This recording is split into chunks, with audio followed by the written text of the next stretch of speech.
Info A1, pelatih baru Timnas Indonesia langsung dari Ketum PSSI, Pak Erick Thohir.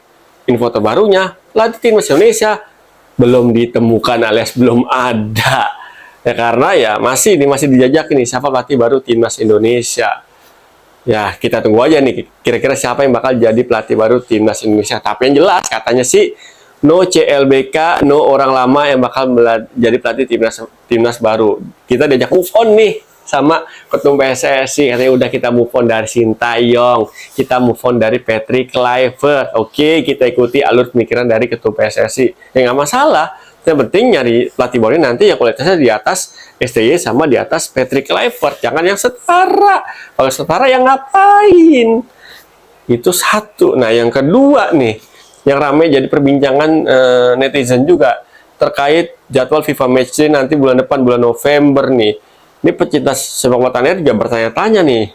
Kira-kira bulan November nanti ada kan nih jadwal FIFA Matchday buat timnas senior? Tadi kan ya belum secara gamblang nih disebutin sama Pak Erick Thohir nih, baru secara tersirat kayaknya ya. Apakah ada atau enggak nih? Gue takutnya nggak ada ya kan. Kalau nggak ada jelas ini sebuah kerugian besar bagi timnas Indonesia. Karena apa kan tadi disebutin targetnya nanti buat 2027 pelatih baru adalah lolos dari fase grup tuh Piala Asia 2027 yang diadain Januari Februari ya kan. Nah, kalau targetnya itu 16 besar ke fase knockout, seharusnya setiap FIFA match dia biar masih jauh nih range nih, masih setahun lebih, setahun 3 bulan kurang lebih ya kan. Ini dimanfaatin dong. Karena apa ya? Karena kan jumlah pertandingannya nggak banyak nih untuk persiapan menuju nanti Piala Asia 2027 awal. Kita hitung ya, bulan November ada 2 pertandingan. Ada lagi nanti Maret 2 pertandingan. Ini kita di luar jadwal AFF ya, AFF masih dihitung. Karena kan AFF itu lawan timnya yang setara sama tim Asia Tenggara. Ini kita hitung level FIFA Matchday, kita asumsikan lawannya di atas level Asia Tenggara, Asia lah. Setara sama Jepang, setara sama Arab Saudi, Australia, dan lain-lainnya. Tadi November 2 pertandingan, Maret 2 pertandingan, Juni ada Piala Dunia, kemungkinan nggak ada FIFA Matchday di situ ya kan. Udah 4 berarti nih. Oke. September 2 pertandingan, 6. Oktober, November 4 pertandingan, 10. Habis itu udah Januari dong. Udah Piala Asia tuh, 2027. Nah, ini kalau November dihilangin, misalnya nggak ada jadwal FIFA Matchday, karena sampai saat ini belum ada beritanya nih, siapa lawan Indonesia nanti di FIFA Matchday. Berarti cuma ada 8 pertandingan nih, di luar AFF ya. Ini di luar jadwal AFF ya lagi gue bilang nih. Di luar jadwal AFF 2026 yang diadain bulan Juli kalau salah tuh, Juli Agustus. Berarti cuma 8 pertandingan nih kalau bulan November nggak diambil jadwal FIFA Matchday-nya. Apakah ini cukup 8 pertandingan buat persiapin timnas Indonesia menghadapi Piala Asia yang sangat-sangat luar biasa banget beratnya dan tantangannya? Seharusnya dengan skuad timnas Indonesia saat ini yang udah ada nih, kolaborasi ataupun kombinasi antara pemain diaspora dan pemain lokal yang main di Super League dan ada juga yang main di Thai League. Ini seharusnya nih setiap ada jadwal FIFA Matchday jangan dilepasin sebarang satu kali pun.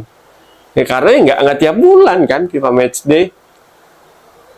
Kenapa FIFA Matchday itu penting ya? Ini penting untuk menyatukan visi, misi permainan di atas lapangan, chemistry pemain di atas lapangan, dan biar pengertian satu sama lain ini semakin oke, semakin mantep nih kan. Kita pengen banget ngeliat timnas Indonesia gaya bermainnya sama kayak Jepang gitu ya kan. Yang pergerakan mainnya dengan bola ataupun tanpa bola ini udah ngerti chemistry terbangun di satu sama lainnya.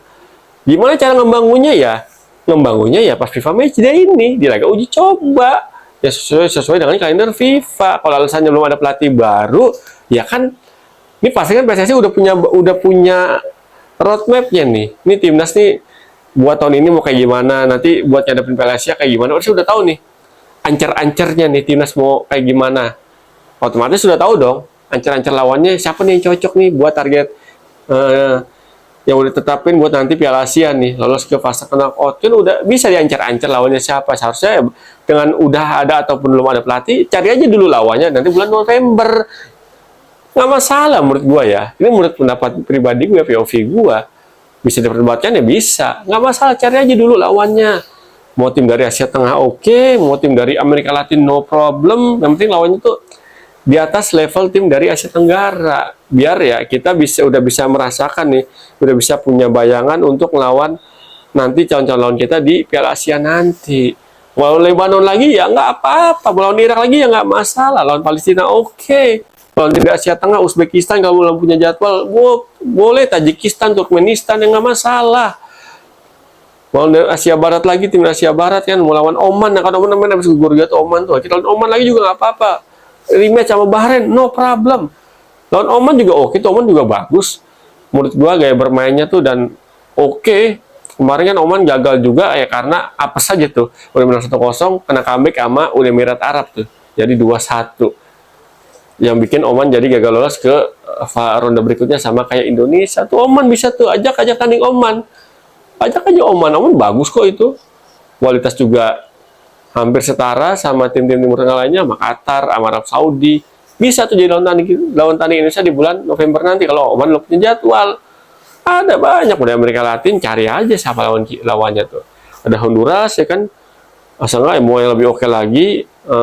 Ekuador misalnya kalau belum punya jadwal tanding kan. Paraguay juga ada kan. Paraguay, Chili kan, Chili lagi terpuruk nih saat ini Chili kan. Di kualifikasi Piala Dunia 2026 Chili itu nggak lolos ya kan. Ajak Chili aja nggak apa-apa. Mantap itu pasti. Jadi banyak calon-calon lawannya ya, dengan ada atau belum pelatih baru kan bisa pakai caretaker. Yang penting kan PSSI ini udah tahu nih timnas Indonesia mau dibawa kemana nih arahnya. Pasti udah punya dong, pasti udah punya peta jalannya. Jadi buat pilih lawan uji coba ya nggak masalah. Biarpun ada pelatih baru, menurut gue ya seharusnya ini pendapat gue ya kan, pakai caretaker dulu. Yang penting main timnas Indonesia nih ngumpul lagi, bertanding lagi di lapangan, dibentuk lagi nih chemistry-nya biar makin oke, makin padu, biar makin maknyus, makin jos, makin mantep. Jadi nanti pas Piala Asia udah terbentuk, udah enak ngeliatnya nih kan, mainnya enak. Terus juga ketajaman serangnya terus terasa dari match ke match, karena menurut gue sebelum pertandingan menuju FIFA Matchday ini ya nggak banyak waktunya, sangat minim justru ya kan. Yang kita targetin Piala Asia lolos ke fase knockout. Lagi pelatih baru kan perlu ngebangun tim lagi nih. Kita jangan ngomongin ranking FIFA dulu dah yang targetnya 100 besar ya kan. Jangan. Ini dulu nih kita fokusin FIFA Matchday, jangan dilepas. Barang satu kali pun ketika ada jadwal FIFA Matchday ya manfaatin, cari lawan tanding. Pelatih bisa nyusul. Gimana menurut teman-teman? Bisa diperdebatkan? Bisa banget ya kan, pendapat pribadi gue sebagai fans pecinta sepak bola tanah air. Nah, yang berikutnya yang mau gue coba bahas di video ini adalah ya, tentang itu katanya apa? Ada bullying, tindakan rasisme terhadap pemain timnas Indonesia dan di luar main juga ya, kalau nggak salah tuh. Siapa ya? Mungkin kalau yang punya infonya bisa tulis di kolom komentar ya. Menurut gue sih bullying, rasisme ya itu harus dihindarin dari apa namanya? Dari dunia, dari budaya kita lah ya. Lagi rasisme tuh, aduh jangan dah. Diskriminatif, rasisme, buang jauh-jauh dari alam pikiran kita. Kalau kita kecewa boleh, kalau kita kecewa ya nggak apa-apa. Kita kecewa sama permainan tim Indonesia ya kita kritik keras-kerasnya nggak masalah, asal jangan rasis, ya kan. Kita kritik sekeras-kerasnya tapi terukur, ya kan. Tapi ya kritik tentang sepak bolanya aja, ya kan, permainannya segala macam kita kritik setajam-tajamnya ya harus ya kan. CR7 pun yang udah oke banget levelnya ya kan, Messi pun yang levelnya udah oke banget, nggak lepas kok dari kayak gitu. Bahkan CR7 pasti Real Madrid itu bukan dapat ejekan loh dari supporternya tuh, dari fans Real Madrid, dari Madridista di Bernabeu ya kan, disiulin. Ini kan lu lagi main bola tapi disiulin sama pendukung lu sendiri, itu rasanya udah kayak dibully secara nggak langsung ya kan, diejek itu, disiul-siulin ketika CR7 performanya lagi menurun. Ketika performa di atas lapangan sesuai dengan ekspektasi para penggemar. Ya, jadi ya di sepak bola itu hal itu susah dihindari, tapi ya kita sebisa mungkin jangan sebisa mungkin harus kita hindari. Kita kritik tajam ya, kritik setajam-tajamnya, kritik sekeras-kerasnya nggak apa-apa. Demi kemajuan sepak bola tanah air, yang penting jangan bully, jangan rasis. Itu yang ketiga. Nah, yang keempat yang mau gue bahas adalah tadi nih tentang apa tuh di konferensi pers persiapan untuk SEA Games ya. SEA Games itu menurut gue ya emang harus dipersiapkan secara oke. SEA Games penting bagi Indonesia, tapi tapi yang perlu jadi catatan adalah ini kan SEA Games turnamen nggak ada kalender FIFA. Manggil pemain yang main di Eropa ya kan, kayak Ivar Jenner, terus juga kayak Marcelino Ferdinand, terus juga ada beberapa yang lainnya. Kalau memang dia masih ada di jadwal pertandingan, udah kita panggil, cara manggil dengan jalur biasa aja. Panggil, kalau emang nggak diizinin sama klubnya, udah. Jangan effort berlebihan, udah. Kalau emang klubnya nggak ngizinin, ya udah nggak apa-apa. Kita manfaatin aja nih buat SEA Games 2000 akhir Desember nanti ya, 2025, pakai stok main yang ada aja ya kan. Biar semakin kelihatan nih kualitas dari timnas U23. Kalau di luar pemain-pemain yang diaspora yang main di luar negeri nggak ikut gabung, sejauh mana kemajuan dari skuad timnas U23 yang bakal tanding di SEA Games nanti. Nggak rugi juga kok kalau kita tampil dengan skuad yang ada aja ya kan. Misalnya Ivar Jenner, klubnya nggak mau lepas, ya udah, misalnya ya, nggak usah kasih effort lebih, nggak usah. Panggil dengan jalur biasa aja, normal-normal aja. Ada yang dibawa juga Desember nanti MLS libur nggak ya? Nah kalau libur bagus tuh ya kan, kalau nggak ada jadwal pertandingan tuh bagus ya kan. Tapi kalau emang ada ya udah, treatmentnya samain aja, panggil dengan jalur biasa. Kalau emang nggak di sini ya udah, kita pakai main yang ada aja nih, yang bisa-bisa aja kita turunin nanti di SEA Games 2025 ya kan. Kita kan juara bertahan, santai, juara bertahan otomatis semua bertanding pasti ya bakalan oke lah nanti pas SEA Games nanti. Yang penting jangan sampai ketika kita mau nunjukin nih kualitas kita di SEA Games nanti, tapi